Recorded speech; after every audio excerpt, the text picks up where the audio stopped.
Good morning friends, welcome back to our channel. তো আজকে একটা নতুন সকাল। কালকে অ্যাঞ্জেলের বার্থডে গেছে, আর আজকে দোলের ঠিক আগের দিন সকালবেলা আমরা জাস্ট সানডে একটা আলাদাই আমেজ, কারণ কালকে দোল বলে কথা। তো স্পেশাল ফিলিং হচ্ছে। তাছাড়া কালকে অ্যাঞ্জেলের বার্থডেও গেছে, তো শুধু শুধু অনেক রাত হয়ে গেছে আমাদের। তো সকালে তাই আজকে সানডে, তো দেরি করে উঠেছি একটু। তো ব্লগটা আমি শুরু করে দিলাম, ব্লগটা কন্টিনিউ করবে ইপসিতা। তো তোমার সঙ্গে কথা হয় পরে। Good afternoon friends. আজকে সকাল সকাল সোম ব্লগ শুরু করেছে। জানি না কতটা কি করেছে, আমাকে তো বললো যে শুরু করেছে, আমার যতদূর মনে হয় ওই 2 মিনিট বা 1 মিনিটই করেছে। আজকে আমি সকাল থেকে আর ব্লগে আসিনি, কারণ সত্যি বলতে কালকে রাত্রেবেলা আমার শরীরটা হঠাৎ করে খুব খারাপ হয়েছে। অ্যাকচুয়ালি কী বলতো, কালকে অনেকদিন বাদে ফুচকা, চপ, বেগুনি সব কিছু একসাথে পড়েছে। তো তো তার রেজাল্ট যেটা হয়েছে, সারা রাত প্রচণ্ড পেটে ব্যথা গেছে। অ্যাকচুয়ালি সারা রাত না, আজকে সকাল থেকেও পেটে ব্যথা চলছে। আর চোখ মুখ দেখে একটু তোমরা বুঝতেও পারছো যে শরীরটা খুব একটা ভালো লাগছে না। সারা রাত তো ঘুম হয়নি, প্লাস এখনও পেটটা ব্যথা করছে, ভালো লাগছে না। তো আজকে সকাল থেকে সেভাবে কোনো কাজকর্মও কিছু করিনি, তো ওই জন্য আমি আর ব্লগে সেভাবে আসিনি আজকে। তো সোম সকালে শুরু করেছিল, আনলাম যে না, এখন এই জাস্ট স্নান করে এসছি, আনলাম এখন একটুখানি ব্লগটা শুরু করি। আজকে ওই বাড়িতে যাওয়ার ব্যাপার আছে, মার বাড়িতে যাওয়ার ব্যাপার আছে। তো আমরা আমি এখনও ব্যাগটা কিছুই গুছিয়ে উঠতে পারিনি। দুপুরে লাঞ্চটা করব, করে ব্যাগটা তারপরে আস্তে করে গোছাবো। কেন কি কালকে প্রোগ্রাম, সব একসাথে খাওয়া দাওয়ার ব্যাপার আছে, তার জন্য অনেক কিছু কেনার আছে, মাংস থেকে শুরু করে এটা ওটা, তো সেগুলোও কেনার আছে। তো আমরা যতটা পারবো এদিক থেকে যাওয়ার সময় কিনে নিয়ে যাব, বাকিটা ওইদিকে মা করে রাখবে। তো বেরোতে তো হবেই। অ্যাকচুয়ালি সত্যি বলতে এখন মনে হচ্ছে শুয়ে আবার একটু একটু ঘুমিয়ে নেই, যেহেতু একদম ঘুম হয়নি, বাট কিছু করার নেই। তা যেহেতু আজকে সকাল থেকে ব্লগ করিনি, তো ভাবলাম যে আজকে তোমাদের সাথে কিছু শেয়ার করব। অ্যাকচুয়ালি দুদিন ধরেই ভাবছিলাম যে এই ব্যাপারটা নিয়ে তোমাদের সাথে একটুখানি আলোচনা করব। তো একটা কথা তোমার কিছুই না, মনের মধ্যে চলছে, ভাবলাম যে তোমাদের সাথে শেয়ার করলে আমার ভালো লাগবে। তো সেটা করছি, একটু বাদে করছি, আর সেটা সোমের সাথে বসেই করব। তো এখন সোম স্নানে গেছে, সোম স্নান থেকে আসুক, তারপরে সোমের সাথে নিয়েই করব। যদিও সোম জানে না কী নিয়ে কী কথা বলবো। তো যেহেতু আজকে টায়ার্ড, সেভাবে অন্য কিছু ব্লগ করতে পারছি না, তো আমি ভাবলাম যে এই ব্যাপারটা তোমাদের সাথে শেয়ার করা যেতে পারে। আর একটা কথা, তোমরা দেখেছিলে আর্টিকেল 370 দেখতে গেছিলাম। তো বেসিক্যালি যেদিন শয়তান মুভিটা রিলিজ করেছে, আমরা তার পরের দিন ওটা দেখতে গেছিলাম। তো আমাদের তো ভীষণই ভালো লেগেছে, অলরেডি সবারই দেখা হয়ে গেছে এতদিনে। আর যদি কেউ এখনও না দেখে থাকো, গিয়ে প্লিজ দেখে নাও। ভীষণ ভালো একটা মুভি, একটা অন্যরকম কনসেপ্টের ওপর। আর অভিনয় নিয়ে তো কিছু বলারই নেই। আর একটা মুভি রিসেন্ট আমরা দেখলাম, সেটা হলো লাপাতা লেডিস। তো ওই মুভিটাও আমাদের খুব ভালো লেগেছে। আর রিসেন্ট যে ওয়েব সিরিজটা লজ্জা, সেটা আমরা জাস্ট পরশুদিন রাতে দেখলাম।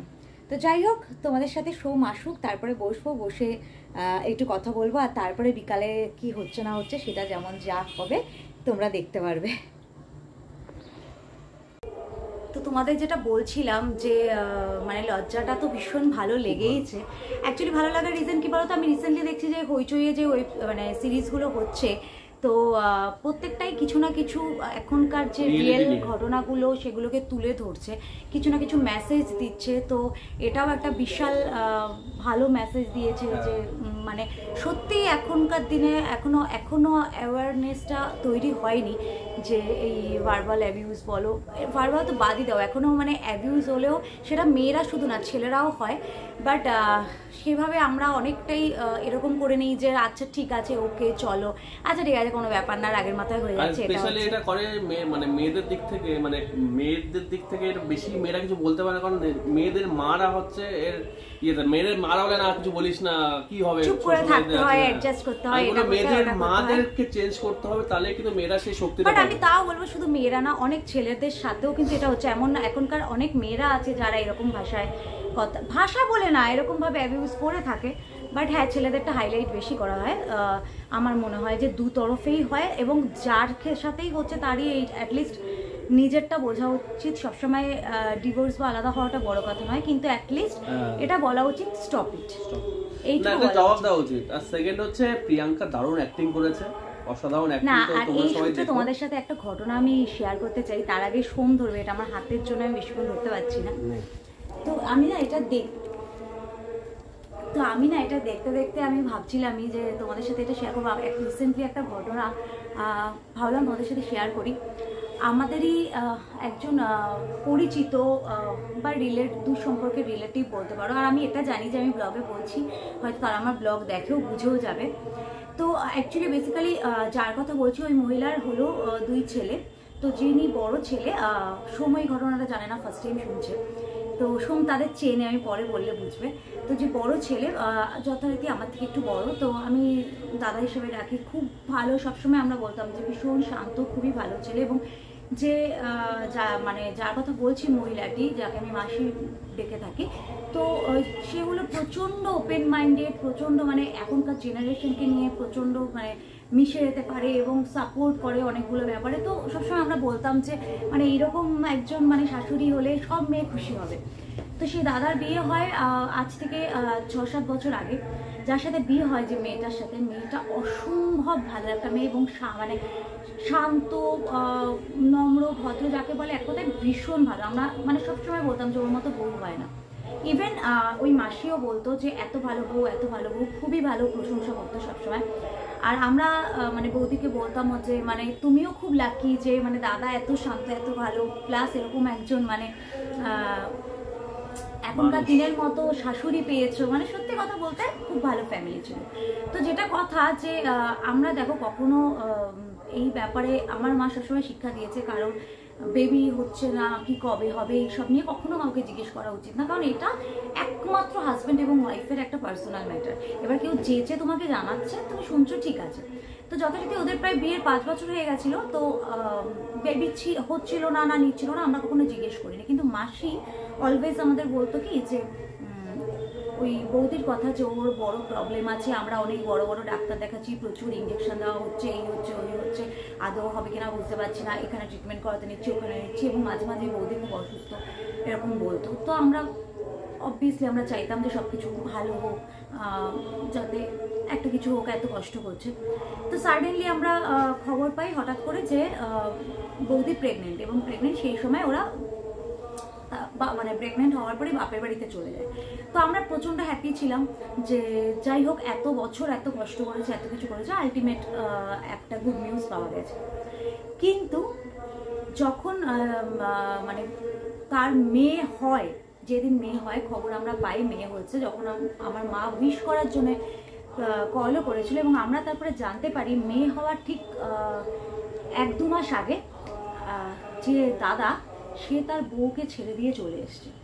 এবং কেন ছেড়ে দিয়ে চলে এসছে তখন যখন জিজ্ঞেস করা হয়, তখন মানে জিজ্ঞেস করা হয়নি, নিজেরাই তখন বলেছিল যে মানে ওই মাসিই বলেছিল না, ও ওখানে যাওয়ার পর থেকে খুব বাজে ব্যবহার করছে, আমার ছেলেকে খুব ডমিনেট করছে, খুব এই করছে, ওর মাথা ঘোরাচ্ছে, হ্যাঁ না তারা, আমরা মাথা ঘামাইনি। বাট রিসেন্টলি 2 দিন আগে আমার মাকে সেই মাসি কল করে এবং সত্যি ঘটনাটা মাকে জানায়। তার কারণ একটা লয়ারের খোঁজ করে কল করেছিল যে কোনো ডিভোর্স লয়ার আছে কিনা। তো মা তখন বলছিল যে সত্যি সত্যি কি ডিভোর্স করে দিচ্ছে? তো বলে ডিভোর্স তো হয়ে গেছে। বলছে ডিভোর্স হয়ে গেছে? বলছে হ্যাঁ ডিভোর্স হয়ে গেছে, ডিভোর্স অন্য একজনের জন্য দরকার। বলছি ঘটনাটা। তো বেসিক্যালি ডিভোর্স দেওয়ার রিজন কি জানো? অ্যাকচুয়ালি প্রবলেমটা ছিল আমার দাদার মধ্যে। আমার দাদার স্পার্ম কাউন্ট 0 ছিল, মানে আমার দাদা মানে দূর সম্পর্কের যে রিলেটিভ তার কথা বলছি। কিন্তু ওই মাসি এতগুলো বছর ধরে প্রত্যেকটা মানুষকে ভুল বুঝিয়েছে যে তার বউয়ের মধ্যে প্রবলেম আছে, তার বউয়ের মধ্যে কোনো প্রবলেম ছিল না। কিন্তু এই সাহসটা ছিল না সবাইকে বলার তার ছেলেরও প্রবলেম থাকতে পারে।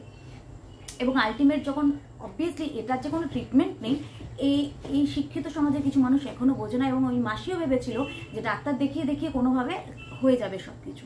এবং যখন আলটিমেট কিছুই হয়নি, তখন ওরা হাজব্যান্ড ওয়াইফ মিলে একটা ডিসিশনে আসে যে ওরা IVF এর প্রসেসে যাবে। এবং IVF এর প্রসেসে যায়, যেহেতু স্পার্মের প্রবলেম, ডোনার স্পার্ম ইউজ হয়। আর আজকালকার দিনে সবাই জানে যে IVF এর প্রসেসে যাওয়া বা ডোনার স্পার্ম বা ডোনার এই যাই ইউজ করা হোক না কেন, সেক্ষেত্রে কিন্তু স্বামী স্ত্রী দুজনের কিন্তু সম্মতি প্রয়োজন। এবং এই প্রসিডিওরে কিন্তু কখনো শ্বশুর শাশুড়ি মা বাবার সাথে ডাক্তাররা কথা বলে না, হাজব্যান্ড ওয়াইফের সাথে কথা বলে। তো দুজনের সম্মতিতে হয়।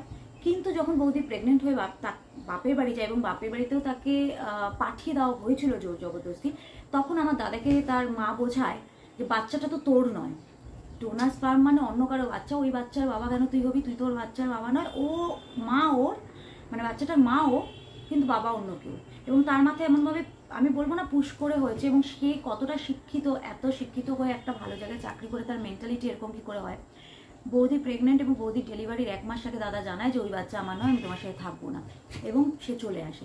বাচ্চাটা হওয়ার পরে বাচ্চাটার মুখ দেখেনি একদিনের জন্য। এখন বাচ্চাটার 1 বছর বয়স, একটা মেয়ে হয়েছে, এবং ডিভোর্স করে। আর তারপরে এই ডিভোর্সের প্রসিডিওর চলতে চলতে অফিসের আরেকটা মেয়ের সাথে সম্পর্কে জড়ায়, যে নাকি বিবাহিত, এবং এখন তার ডিভোর্স করানোর জন্য ডিভোর্স লয়ার খুঁজছে যে তাকে ডিভোর্স করিয়ে বিয়ে দেবে এই সো কল মাসি। এবং তার বক্তব্য যে এখানে বিয়ে দেবো, এবার ভালো ডাক্তার দেখাবো, এবার একটা বাচ্চা হবে। তো যাদের কথা বলছি তারা প্রচণ্ড মানে এখন আমাদের সমাজে যথেষ্ট শিক্ষিত ফ্যামিলি। আমি না শুনে জাস্ট আমি স্টার্ন। আমি 2 দিন ধরে এই জিনিসটা ভাবছি। আমি মাকে বললাম তুমি তারপরেও কথা বলছি কি করে, মানে আমার তো কথা বলতেও আমি নামটা বলতে চাই না ব্লগে, আমি বললাম কথা বলতেও আমার মানে জাস্ট রুচিতে বাজছে। তো মা বলছে আমি জাস্ট কথা কিছুই বলিনি। আমি বলেছি আমার কাছে এরকম খোঁজ নেই, ফার্স্ট অফ অল। সেকেন্ড কথা, তোরা শুধু ওই মেয়েটার জীবন নষ্ট করলি না, তোরা একটা সন্তানকে মানে একটা বাচ্চাকে পৃথিবীতে এনে তার জীবনটাও নষ্ট করলি। তো আমার ওই বৌদি কিন্তু বাচ্চাটাকে মানুষ করে যাচ্ছে। আমি জাস্ট তোমাদের সাথে এই ঘটনাটা শেয়ার করলাম। হয়তো তোমাদের মনে হবে এত কিছু করলাম কারণ আমাদের সমাজে এখনো হচ্ছে, এবং নিচু স্তরের হয় এটা ভুল ধারণা, উচ্চ মধ্যবিত্ত পরিবারের সবচেয়ে বেশি এখন এগুলো হচ্ছে। আমি দেখলাম যে পুঁথিগত বিদ্যার কোনো মানে নেই। একটা বাচ্চাকে বড় করার জন্য না তুমি তাকে কিভাবে শিক্ষিত করছো, কিভাবে তাকে বোঝাচ্ছ, সেটা ভীষণ ইম্পর্টেন্ট রোল প্লে করে। আর বিশেষ করে শেখানোর থেকেও একটা বাচ্চা তার বাবা মা কিভাবে চলছে, কার সাথে কিরকম ব্যবহার করছে, এগুলো কিন্তু প্রচণ্ডভাবে ফলো করে। তো একটা বাচ্চাকে মানুষ করার ক্ষেত্রে বাবা মাকে অনেক কিছু চেঞ্জ হতে হয়, পুঁথিগত বিদ্যায় পসিবল না। যাই হোক, অনেক বড় হয়ে গেল, আমি এটা শেয়ার করলাম কারণ এটা আমার মাথায় 2 দিন ধরে চলছিল, তাই এটা শেয়ার করলাম তোমাদের সাথে। তো তোমরা শেয়ার করো, তো তোমরা যদি এরকম কিছু জেনে থাকো তোমরা শেয়ার করো কমেন্টে অবভিয়াসলি। তো তাহলে এটা যত রকম ভাবে সবাইকে জানানো হবে, তাহলে অ্যাটলিস্ট সমাজটা সুস্থ হবে।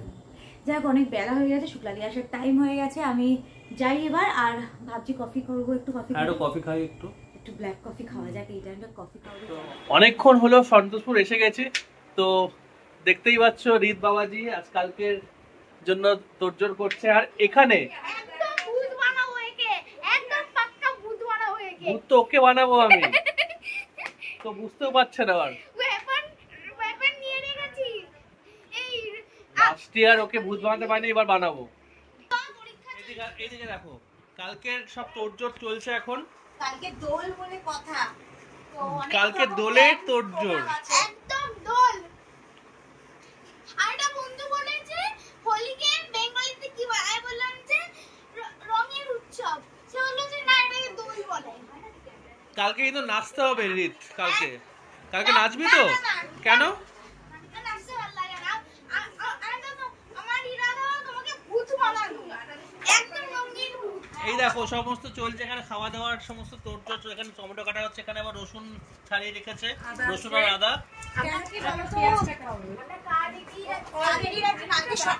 এখানে আবার মাংসের কিছু একটা আছে, মন্ড।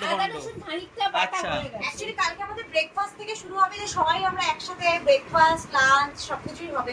তারপরে আরো কিছু প্রোগ্রাম আছে, তো এই জন্য আগের দিন একটু এগিয়ে না রাখলে কিন্তু খুব মুশকিল হয়ে যাবে। আর তাই জন্যই আজকে রাতের খাওয়াটা জম্পেস। তো আজকে এখন আর সেটা বলতে হবে না, বাট আমি বলছি আমাদের আজকে কি মোটামুটি দোলের খাওয়া দাওয়া একদম। দেখো উৎসবের, আজকে মনে হচ্ছে যে উৎসবের বাড়ি, মানে এই বাড়িতে যখনই কিছু না কিছু হয় না বেশ একটা ভালো লাগে। কিন্তু উৎসবের বাড়িতে সব গেস্ট হিসেবে আছে। গেস্ট কোথায়, যে ব্লগিং করছে এটাও তো একটা টাস্ক না? বিশাল টাস্ক। তো দেখতে পাচ্ছ আমাদের গরম গরম লুচি আর আলুর দম রেডি, রাতের ডিনার। বললাম না যে আমাদের দোলের উৎসব মানে আজকে থেকেই স্টার্ট হয়ে গেছে। তো অ্যাকচুয়ালি এই অর্ডারটা কালকেই মারা গেছিল, মাদের দিয়ে রেখেছিল, যে অ্যাকচুয়ালি রিম্পিকে করে দিয়েছিল, তো এর জন্য আমি লোভ দিয়েছিলাম যে আমিও খাবো। আজকে বলেই রেখেছিল আজকে কিন্তু আমারও লুচি আলুর দম চাই একদম। তো অলরেডি ওর কিন্তু এক বাটি খাওয়া হয়ে গেছে। আলুর দম আর লুচি আলাদাই একদম, এই রাতের স্পেশাল ডিনার আমরা খাবো। আর অনেকটাই রাত হয়েছে, মোটামুটি সবকিছু গোছানো হয়ে গেছে। কালকে সকালে উঠে শুধু আমরা রান্নাটা করে নিলেই আমাদের হয়ে যাবে। রান্নাটা যদিও আমিই করব। আর আজকে ব্লগটা আর কন্টিনিউ করব না, সোম তোমাদের সাথে ব্লগটা এন্ড করবে লুচি খেতে খেতে। ব্লগটা এখানেই এন্ড করব। লুচি ওরা আস্তে আস্তে বাড়ছে, তো ব্লগটা এখানে এন্ড করবো, কারণ কালকে অলরেডি আজকের দিনটা ফুরিয়ে অলমোস্ট 11:30 বাজে। তো কালকে হোলিতে প্রচুর এনজয় করবো আমরা। তো কালকের ব্লগটাও দারুণ হতে চলেছে। তো তোমরা কিন্তু ব্লগটা দেখবে আর আমাদের সঙ্গে সাথে থাকবে। আর আপাতত এই লুচি আলুর দম দেখতে দেখতে ব্লগটা আমরা এন্ড করছি। লুচি আলুর দম দেখতে দেখতে না খেতে খেতে? খেতে খেতে। আমি এখন দেখছি, এই জন্য বললাম দেখছি। তো চলো, গুড নাইট। আর নাইট। আবার কালকে একদম একটা দারুণ এক্সাইটিং ব্লগে তোমাদের সাথে আর কি করবে ব্লগটা দেখার পর? বলে দে কি করবে ব্লগ দেখার পর? সাবস্ক্রাইব করবে, লাইক করবে, বেশি করে শেয়ার করবে, তাহলে না? তো চলো, গুড নাইট। একদম, চলো গুড নাইট।